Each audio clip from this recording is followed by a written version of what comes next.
Hello there. So you want to know how you can simply go ahead and sign up into a current account. This is going to be the only video that you'll ever need to watch. So with that being said, let's just get straight into the video.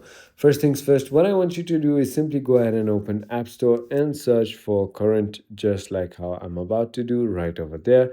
Once you've done that, as you can see, the application is going to pop up right over here, current mobile banking.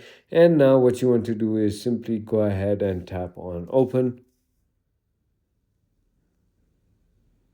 Once you've done that, you're going to be taken to this page right here, which has a lot of details that you might want to look at. Simply go ahead and click on Get Started if you already checked it. Now it's going to go ahead and ask you to enter your numbers. It's going to simply go ahead and send a code to your number, which you'll have to go ahead and enter back to this device.